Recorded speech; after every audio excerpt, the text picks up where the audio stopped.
welcome to The Other Marthas, the show where a drama student and a film graduate try to make sense of things we wish we were qualified in instead. A quick disclaimer before we get started, we do not claim to be experts in any of the topics we'll be talking about, so while everything that we say will be based on individual research, it's all a bit of fun and we suggest that you take everything we say with a pinch of salt. I'm Martha, I'm the drama student. And I'm the other Martha, the film graduate. So what are we doing today, Martha? Today we are exposing our deepest secrets from the past. Yeah, that's one way of putting it. What we're doing is we're looking through some old writings of ours, some autobiographical, some not. I think I've chosen to reveal less of my childhood self than you have. You're doing diaries, aren't you? Yes, well, so I was looking at some of my old writing, as in stories, and most of it was the beginning of a story about a boy named Flynn who had wings. And sounds great. The beginning of the story was always the same. He flies down on his massive, terrifying bird wings in the middle of like a forest camp of course of a group of people, and is all like, I'll save a baby from a burning tent. And then he saves the baby and his wings get burned, and the clan leader's like, you're a freak, and that's it. And I wrote it about 20 times just at the start of a notebook. That it sounds good once and nothing else. That sounds like, I don't know if you remember, Martha, last summer Martha and I were clearing out my giant cupboard of doom, which is now lovely. It was filled completely to the top with utter crap. A weird proportion of that crap was me writing about a girl called Zoe Winters, just looking out of a window going, oh, I wish I were in the forest. That was it.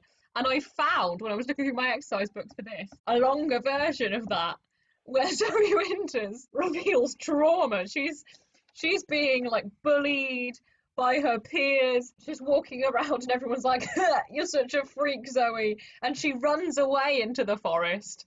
And then something that I've learned I did a lot in my stories as a child, she loses consciousness and then is somewhere completely different, which I seem to have used as a device constantly.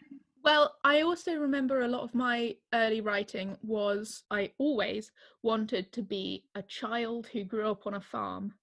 That was my... Me too! Yeah, that was my dream. I think it's because I read a lot of Michael Morpurgo. I wanted to be like a little farm child, so I would write like a diary as though I was a child who grew up on a farm, and I'd be like, I fed my chickens, I milked the cows, and I can't find the diary now. I remember writing that for quite a while actually, and it was quite boring because farms are all about routine and then every now and then dealing with something. Yeah, but like, so I mean, nowadays we all play Animal Crossing and love it, and it's just like, oh, what if I owned a property and had to pay back the mortgage on it, you know? Yeah, well, to be fair, that is a dream for everyone because no one can afford to buy property. So Martha, what kind of thing are you starting with? I have a little pamphlet here. I'm holding it so Martha can see. It's about 4 pages long and it's called The Story of My Life. Amazing. On the back it says, find all about me. And then it's a little drawing of me wearing high-heeled boots and a skirt. Have you ever worn that combination in your life? The first year at university, I had some brown, slightly heeled knee-high boots with a denim skirt. I tried it on, I looked in the mirror and I went, no, I'm not this person. And then I took them off. But anyway, so in my little pamphlet, I have just one sentence I want to read to you. It's sort of an odd little book about a couple of my first ever memories. Oh yeah. The colour of my bedroom. Me bedroom's colour is off my room, is white and purple. Hold on, how old were you at this point? I have no idea. Because I was going to say, I've got like my year 5 and 6 exercise books, and I have to say, I come off as an absolute tit, but quite an intelligent one.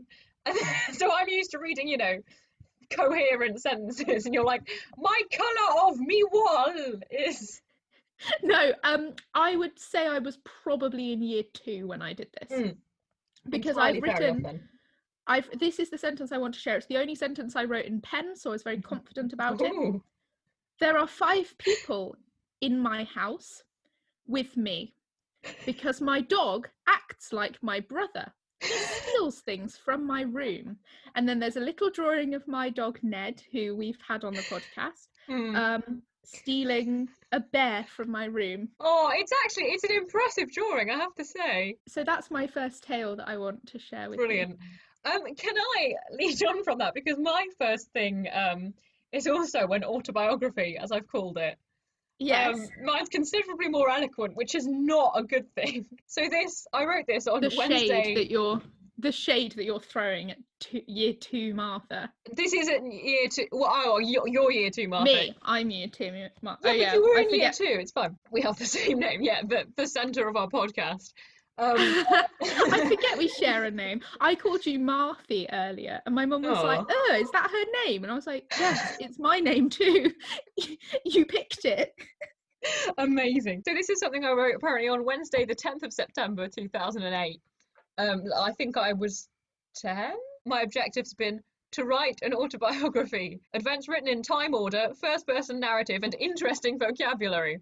Now, I would argue that I've done those things, but I also sound like an 18th century gentleman, and I'm so self-assured. So I begin thus. When I was introduced to the world on January 22nd, 1998, I was 7 pounds and 3 ounces in weight, and all I wanted to do at first was to eat and sleep. Now, I want to kind of intercede here to say I have no idea how heavy I was as a baby, because my parents didn't write anything down. They don't know what my first words were, so I'm making this up. Oh. I love that this is all lies. I know. I picked up words like mama, papa, and bana, brackets. When I was little, I positively adored bananas, but could never say them right. My 2-year-old sister Natasha hated bananas intensely, which I could never understand. And then I go on to say something which is true, but I just didn't need to say it. I say, when I was 21 months old, I could recite nursery rhymes, which I've misspelled, which I think is hilarious, from my little book, and I grew to love reading. I say books were always my general holiday occupation. Holiday occupation? I know, I literally write like a fairly poorly spoken 18th century gentleman. I say that Lanzarote, which I think I went to once when I was about 1, had at least 500 gorse bushes on each cliff. Which again is, I think I'm thinking of Cornwall, and I've superimposed that. But there we are. I've commented as well on Morocco, another holiday destination in my childhood. I say Morocco was an enormous country and I've said south and it's crossed out, and then the teacher's gone north. Africa, and it was all made up of horse and cart rides, camels, beaches, mountains, spiced tagine pots, and beautifully coloured tiles. It was very new to me, and I found even the palm trees fascinating.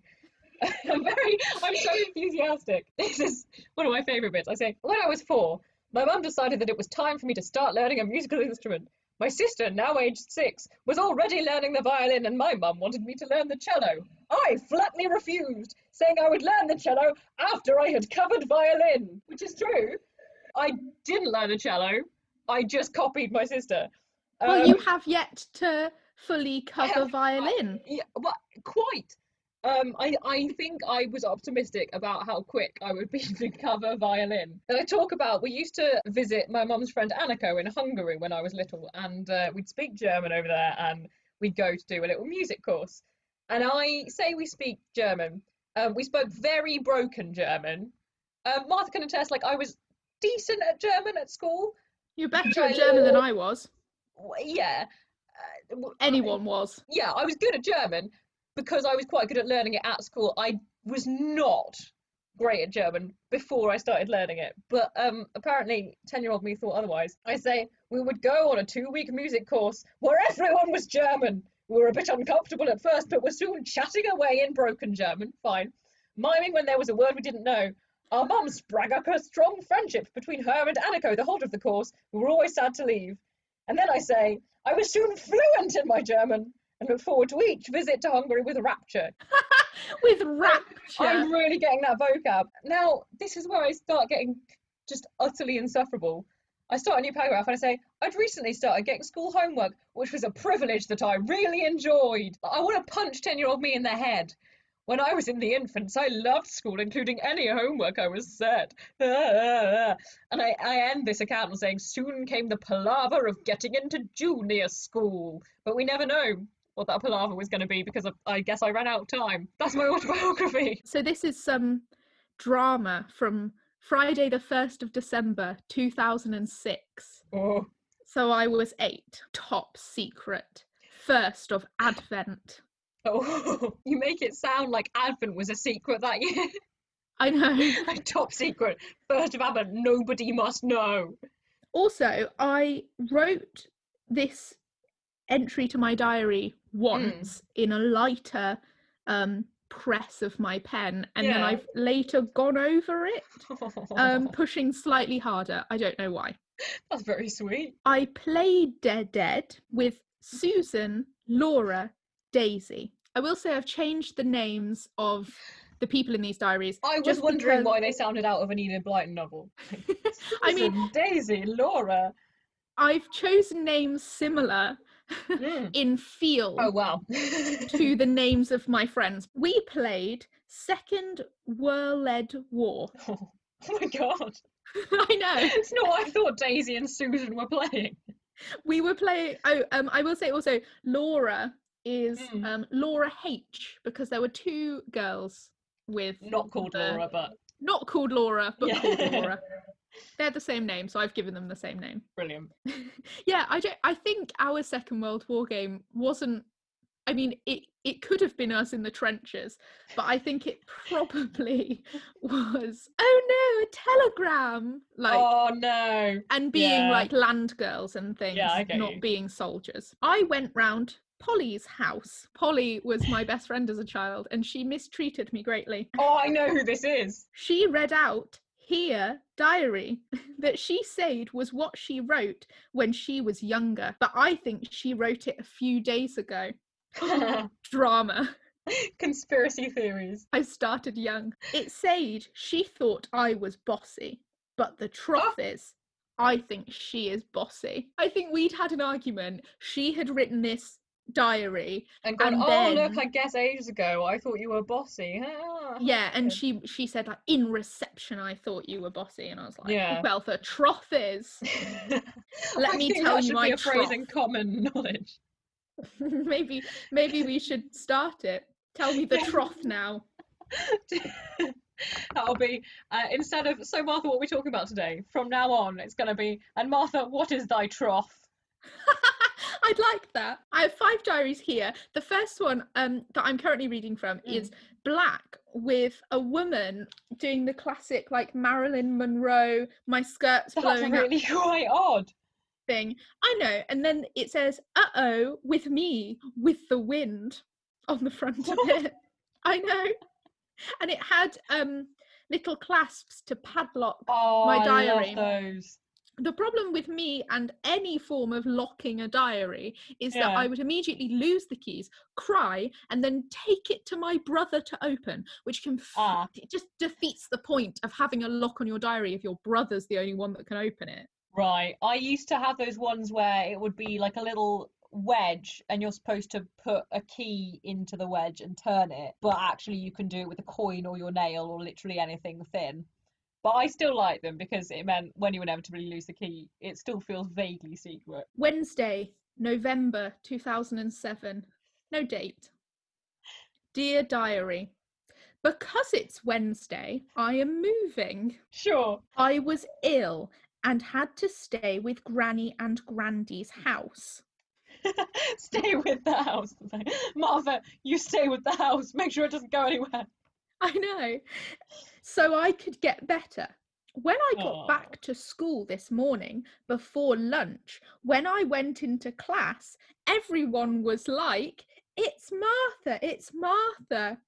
Now I'm sitting in my new room and the removal men are dumping things in my room, Mum's room, and Joe's room. Joe's my brother, by the way. I should be trying to sleep. I hope this is after the removal men have left and not at the same time. Should be trying to sleep, but the removal men keep dumping things on me. But I just don't feel tried. I have read Mr. and Mrs. Pig's Night Out. And when I finish writing spelt like the Wright brothers, my diary, I will look for another book to read. Outside it's very quiet. There is a traffic light that never seems to go amber or red. It just stays green. It probably 9:30. I have just found a really annoying problem. Well, lots actually. Number one. Oh God. Yeah, you do. Yes, I do. Number one. The next door neighbours, spelt Nabors. I mean, as you would assume. Yeah.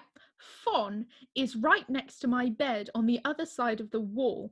Of course, this wouldn't be so bad if they actually answered their phone.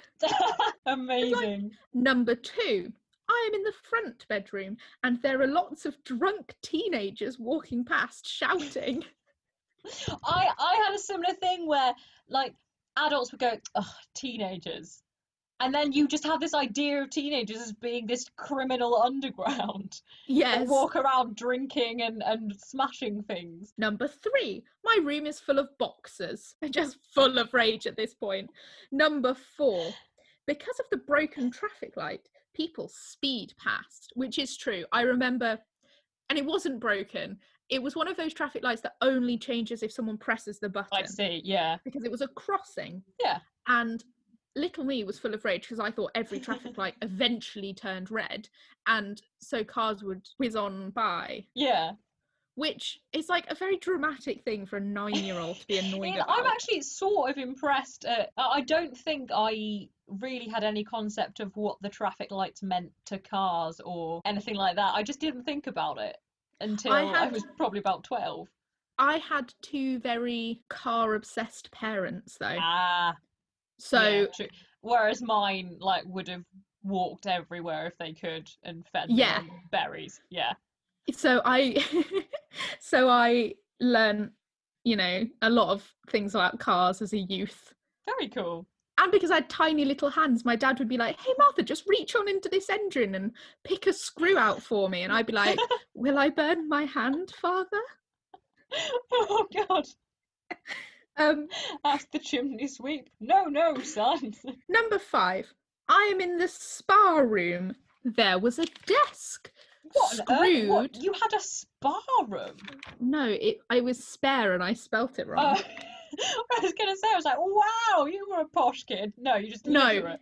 No, to give an image of my room, how can I describe it? It fitted a single bed, and I could walk into, to get to the bed. That was the size of my room. I get you. Don't get me wrong. Sounds like a spa room to me. No. It also had a boiler in it, so that's fun. So to clarify, number 5, I'm in the spare room. There was a desk screwed on the wall, which means there are lots of holes in the walls. Also, a mirror used to be up on the wall, and there used to be a painting screwed on as well. I don't know how I knew this. No. Because we moved in, but I think I assumed, like, oh, well, there's loads of holes in the wall, so that's what this must be. For some reason, I'm kind of getting Rebecca vibes. Like, the first Mrs. De Winter must have had a portrait here. I will now probably find a book to read for a bit. Good night for now. And then I would sign all of my diary entries. That's so cute.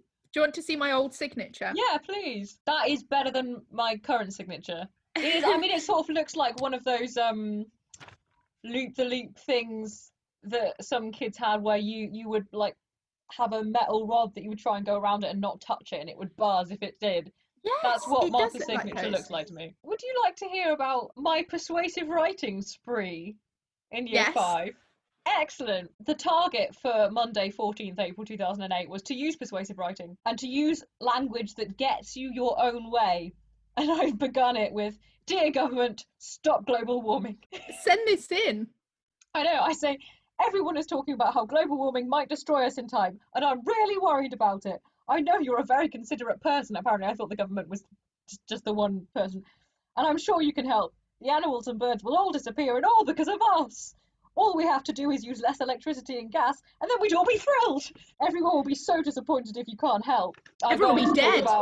Yes, that is true. I talk about, like, energy saving bulbs and stuff, which is quite boring, but I just enjoy that. And then on the next page, I've written a persuasive note to my mum, but it's not actually to my mum. It's like they've said, "Here we are, to persuade an adult to buy you a bike." I begin it, Dear Mum, as you know, Fitness Week starts on Monday, and I thought I'd give everyone a great big surprise by being fitter and healthier than anyone else in the class. Oh, what would be a lovely surprise if I was better than everyone. This persuasive argument culminated in a larger piece of writing, which I'm going to read to you now. This was an exam booklet. I think it was a practice SATs writing test, if anyone remembers those. The task was to write a persuasive piece to someone about improving a playground. So I just wrote to our headmaster about how bad I thought our playground was. Dear Mr. Civita, I'm writing to tell you about our school playground. Not that it's much to write about at the moment.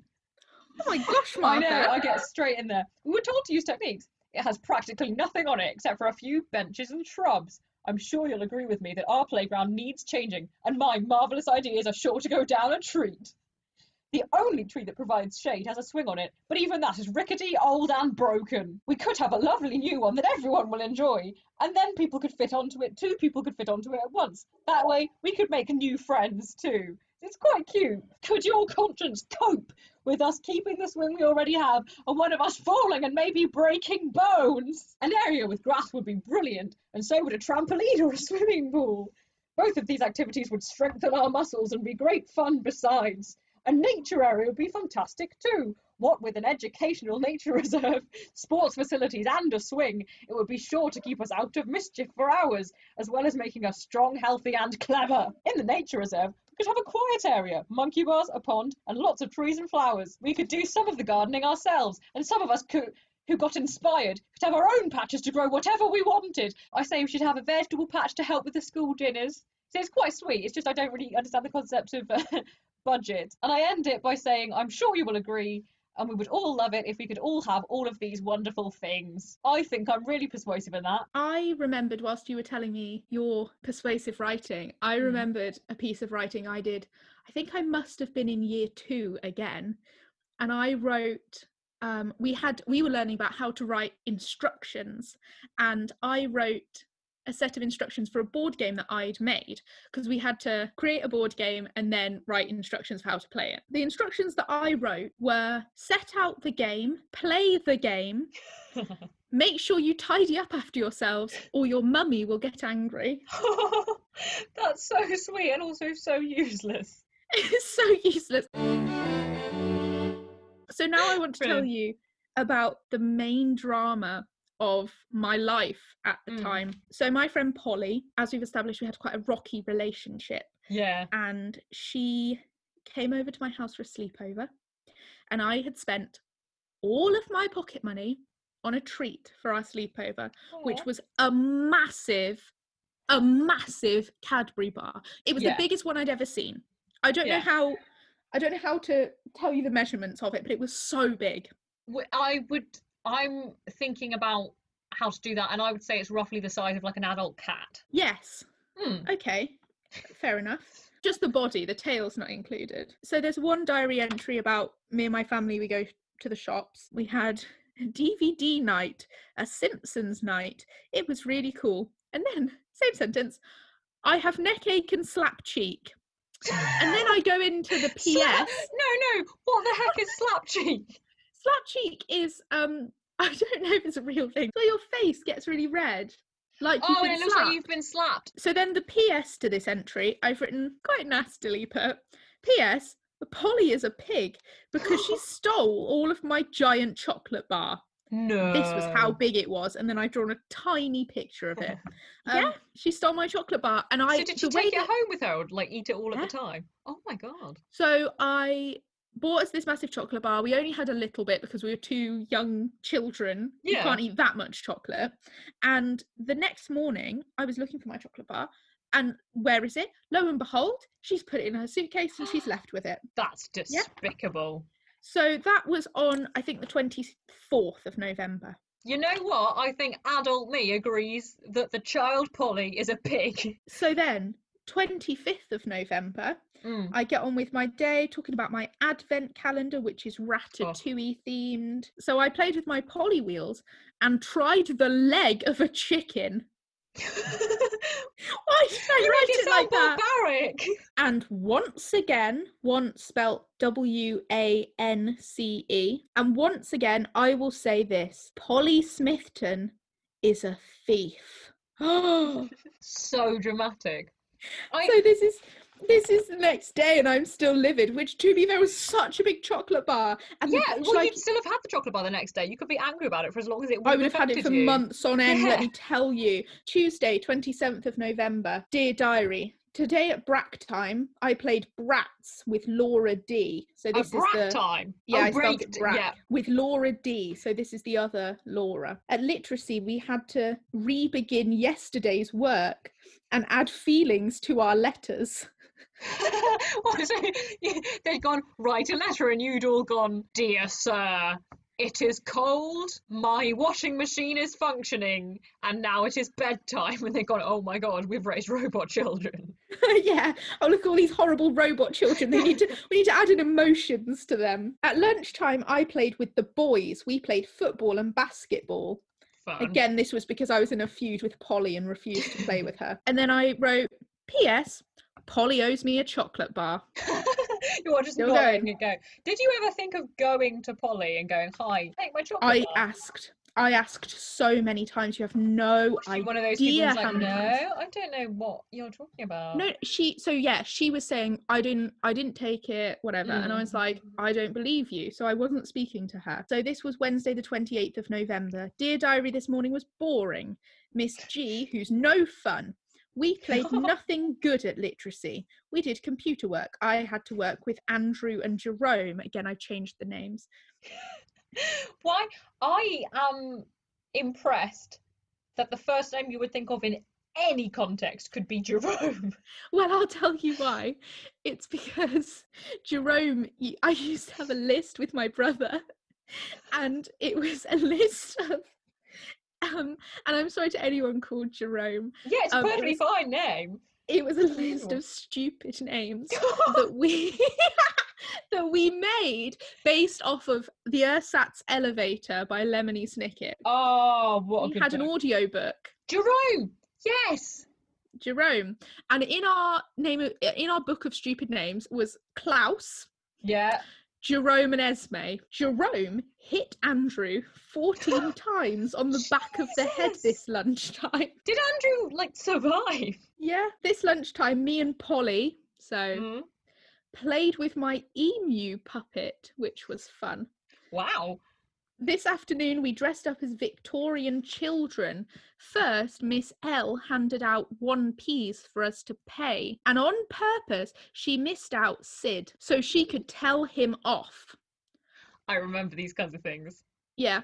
I got the cane 2 times today. Tuesday, the 4th of December. Please remember that I think this saga started on the 24th or 25th? Yeah. Dear Diary, today was okay. I went round Polly's house and we played Doctor Who. Fun. Then hide and seek. I told Polly that I'm still waiting for my chocolate. She said she will get it for me. I want to tell you how the saga of the chocolate bar concluded because I didn't write it in my diary. All right. What happened? Because I'd often go around Polly's house. What ended up happening was she said, well, Martha, I reckon you've probably eaten the equivalent of this massive chocolate bar at my house because her mum used to always have the little cake rolls that are dipped in chocolate. Oh, yeah. She said, you've probably eaten the equivalent of it in those. So this is owed to me now. No. So she was like, so we're even. And I was like, actually, I think I get to decide if we're even because I'm the wronged party. I really went in on this and I've never forgiven her. Sunday the 7th of July 2013, I had some lunch and Martha and her dad came to pick me up. When we were there, me and Martha got there. Good. Claire met us at the door and then led us away. That sounded suspicious. Into the study. She had laid loads of maps. Oh, this is me roasting you guys now. She had laid loads of maps on the small table in the room. We began looking at the maps, looking for a route for a fun expedition we want to go on in the summer holiday. We began looking at places in the Cotswolds, which I found really weird because that's miles away. Finally. Yeah, well, you're not wrong. We were just like, the Cotswolds, though. Finally, I managed to convince Martha and Claire that it would be better to walk nearer to walk where we lived. Gosh, I'm illiterate. We found the OS map for where we live. We decided to walk near where we live.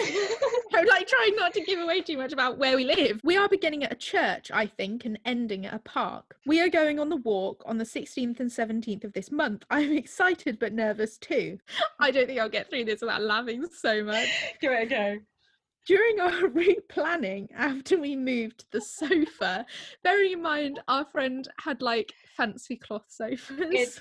Her house is beautiful. Martha was drinking her tea.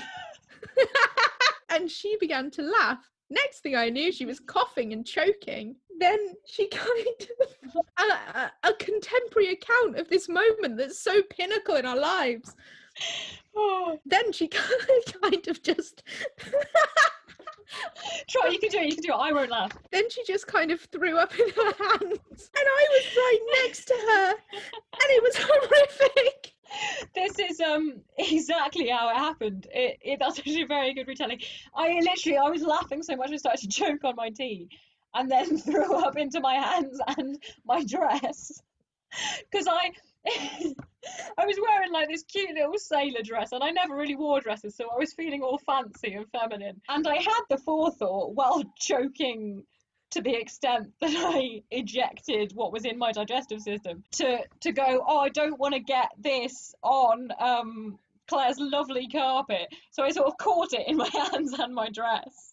And then I don't know, what have you written happens after this? Because I know I have a perspective. Yeah, I know. It's not a good example of our friendship. I think it was one of those things, you know, where you're choking and you're like, either I throw up or I die. Yeah, that's what my body did. It had to, because what I was choking on had to go or stay, and it went, and I'm glad it did.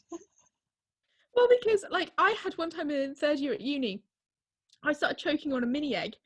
Oh. And I made the executive decision to just swallow it whole. Yes, I've done that before, and I've also done it where it's like I've half swallowed something and I've just regurgitated just that thing. It's not like sicky, but it's just like, okay, let's try that again. Yeah, you know. But with the mini egg, I was like, either I cough it out, which I don't want to do because no one knows I'm choking, and all of my housemates are in the room. Or you just go. I just cough a mini egg onto the carpet. Everyone's gonna be like, "What the hell, Martha?" So my other option was just to swallow it whole, which is what I went with. I think that's sensible. But I think with tea, which was your obstacle, it's a struggle because there's liquid, so it's not one. God, this is so disgusting. Go on, finish the story. Claire and I ran off to get a tissue. I couldn't help but retch a little bit. It was gross. I know, I'm well aware. So, also to set the scene, Martha was sat on the sofa, covering her vomit. And I was on the floor, eye height with your lap. So, like, I was so close. Honestly, that would have been the worst thing ever, to be fair to watch. Claire handed her tissues and led her to the bathroom. That is not what happened. You have tried to paint yourself in a better light.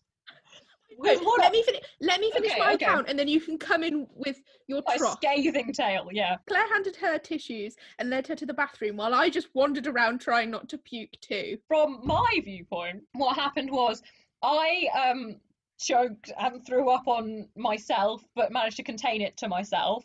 Martha started going, oh. No, I was going like, ugh. Yeah. She was making visceral noises. I have such a strong stomach, but when it comes to vomit, I can't. Yeah, and I completely appreciated that. And I was fine because all that had happened was I choked. My point is, I hadn't, thrown up out of illness or anything. I was perfectly cognizant of everything that was going on. And I was just thinking, oh dear, what an inconvenience for everybody. Which again, it's like the little Martha in my previous writings being like, I must be the perfect child, has so continued. So I was like, Claire, could I just grab some tissues? So she kind of threw some tissues at me. and pointed to where the bathroom was. Which is hard to find in her house. Which is hard to find because it's a converted barn, so there's like different ways into everywhere. And then she and Martha went outside to give Martha some air. I carried my vomit in my little dress and cleaned myself up in the bathroom and then came outside to tell them it was okay now. No. Well, let me tell you the account that I have. Claire came back and we went outside. We played on the trampoline. We decided, because I think the difference though is, now I know that for a long time we've discussed, yes, it was wrong of Claire and I to prioritise looking after me because you're the one who'd thrown up. But to be fair, you had only nearly choked to death, whereas I was in imminent danger. Ill. So I agree. And to be fair, if you'd been crowded around me trying to help, I would have just felt a bit embarrassed. Like, I was perfectly capable. Well, not only that, Martha, but I said that. Not only that, Martha, but I would have also thrown up. So then we would have had what felt best at the time, and I appreciate that. We decided we should go and check that Martha was all right. She said she was. So I remember this. We crept up to the door where you were. Oh yeah. And we sort of knocked and were like, Martha, is everything okay? I remember, and I was like, yeah, it's fine. Yeah, but you wouldn't open the door, which I was glad about, because if I saw you at that moment, I would have run past you to vomit. The reason it wasn't gross. The reason I didn't open the door was because I had like my dress in the sink. I was in my pants. No, I don't mean if I saw your vomit. Just if I saw you. It would have reminded me of the nightmare. There's a reason this is a podcast, guys. You haven't been able to lay eyes on me since that day. No, it was just in that moment. I don't know. It was... No, I understand. But the thing is like, I can deal with like any other thing. Have you got an Easter egg? Yeah, I'm sure. Don't mind me. Oh my God, post me some. No, remember I've been in my student house without any Easter facilities, so this is my Easter facility, just belated. Do a Shut Note Book Club and just eat all of that chocolate. And just stay for days. Stay awake for days? No, just stay for days. Stay where? I don't know. What do you mean stay for days? What does that mean? Don't try and make sense of my words, Martha. Oh my God. Just stay, like, doing the book club and eating chocolate for days. Oh, yeah, sure. Cool. As you were. It's 3 and I've got to leave in 20 minutes. So let's get crack-a-lacking with the vomit tale and then we'll finish it off. She said she was. I should mention something else which happened before. Oh, this isn't about vomit anymore. Before this, Claire's mum made scones and cupcakes with sugar roses. It was insane. Martha and I were like, oh. Claire ate one of them. Then Martha said, sugar roses? I thought these only existed in fairy tales. I did. Claire and me looked at each other, panicked, and Claire asked her mum if they were edible. They were. Yeah. Anyway, so Martha turned out fine and we finished the route card and map, which was good. Brilliant. We went to the garden and played tag. We had lots of fun running around and laughing. But then as I collapsed on the ground from running around in the heat and I looked over to the side and sat on this gross, nasty bug smiling at me. The involuntary euthanasia bug! Yes! It was massive and had holes in its shell and head, but it was still moving its legs around. Claire and me decided it would be much kinder to kill the bug. Claire went to get a brick. She smashed it and it died. And then she carried it in a leaf to the bug graveyard, which she had buried animals before. What? I don't remember that. Wednesday, the 17th of July, 2013. On Tuesday, Martha's dad came and picked me and my stuff up at about 8 p.m. He drove us to Claire's house. We slept there that night, and we started by trying to sleep on the floor, but then after a few hours of us failing to sleep, I suggested we all slept in Claire's bed, because she has a massive double bed. We had to clear her stuff off the bed, which Martha had earlier thought was a corpse on the bed. Naturally. We slept much better after that. Well, I did, but I think I disturbed Claire. I didn't sleep, like, pretty much at all that night. I remember this. This was the night when I ended up kneeling on the floor with my head on the bed. Because Martha, I don't know if you still do, but starfished used to be her method of sleeping. And Claire used to grind her teeth in her sleep to make a shrieking sound, and she also liked to sing herself to sleep. And I don't know if she thought we could near her, which obviously we could because she was singing. But it's just really weird. And I ended up being pushed off the bed to the extent that I was just kneeling on the floor with my head kind of on the side of the mattress, like. On the way down the stairs, I fell and slid down 5 steps and landed hard on my bum. It really hurt. No. Oh, I'm sorry. I remember that, and I remember the rest of the walk, like being like, ouch. Aye. I made a video diary of our actual walk. It was really fun. At the campsite, Claire's mum, who'd driven there, in her car, carrying all the heavy stuff. And then I haven't finished the sentence. Yeah. The sun was boiling hot, and we stopped in the shade of a tree in a sheep field and played cards. That was so good. At the camp, oh gosh, at the camp we poured meths onto the boiling pot, which we weren't able to get the lid off for ages. And Martha got too enthusiastic and thrust the match onto them before we'd put the pot where we wanted it. Then the flames caught fire to the grass, which was brown and dry because of the heat. The grass set fire, so I poured water on the grass. We had loads of pasta and cookies.